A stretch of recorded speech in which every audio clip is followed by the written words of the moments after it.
మోడీ తీసుకొచ్చినటువంటి ఈ కొత్త చట్టాలు, పాత బ్రిటిష్ వాళ్ళ చట్టాల స్థానంలో వచ్చినటువంటి ఈ కొత్త చట్టాలు మంచివే, ఇది సరిగ్గా వాడితే చాలా పనికొస్తాయి అన్నటువంటి విషయాన్ని న్యాయమూర్తులు చెప్తున్నారు. అందులో తాజాగా హైకోర్టు న్యాయమూర్తి జస్టిస్ దుర్గాప్రసాదరావు కీలకమైనటువంటి వ్యాఖ్యలు చేశారు.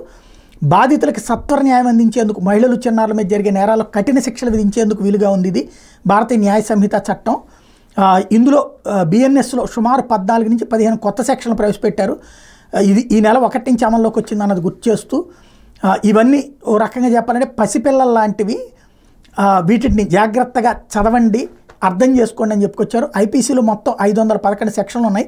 దాని స్థానంలో తీసుకొచ్చినట్టు బిఎన్ఎస్లో 358 సెక్షన్లు మాత్రమే ఉన్నాయి అని గుర్తు చేశారు. ఐపీసీలో నిర్వచనాలన్నింటినీ కొత్త చట్టంలో ఏకం చేయడం, కొన్ని సెక్షన్లు తొలగించడంతో కొత్త చట్టంలో సెక్షన్లు తగ్గినాయి. ఐపీసీలో 5 రకాల శిక్షల విధింపుకు వీలుండదు. వీటితో పాటు బిఎన్ఎస్లోని 202, 209, 226, 303 సబ్సెక్షన్ 2, 355, 356 సెక్షన్ల కమ్యూనిటీ సర్వీస్, సామాజిక సేవ కింద శిక్ష విధించేందుకు వీలు కల్పించారు. సామాజిక సేవ అంటే ఏమిటో బిఎన్ఎస్ చట్టంలో నిర్వచించకపోవడం చర్చించదగ్గ విషయం. అంటే అది న్యాయమూర్తులకు ఇచ్చారు ఆ అధికారం.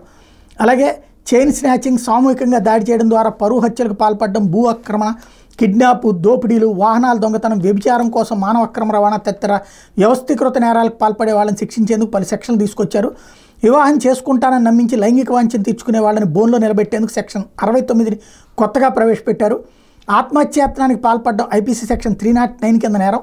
ఈ సెక్షన్ తొలగించి బిఎన్ఎస్లో కొత్త కోణంలో సెక్షన్ 228 తీసుకొచ్చారు.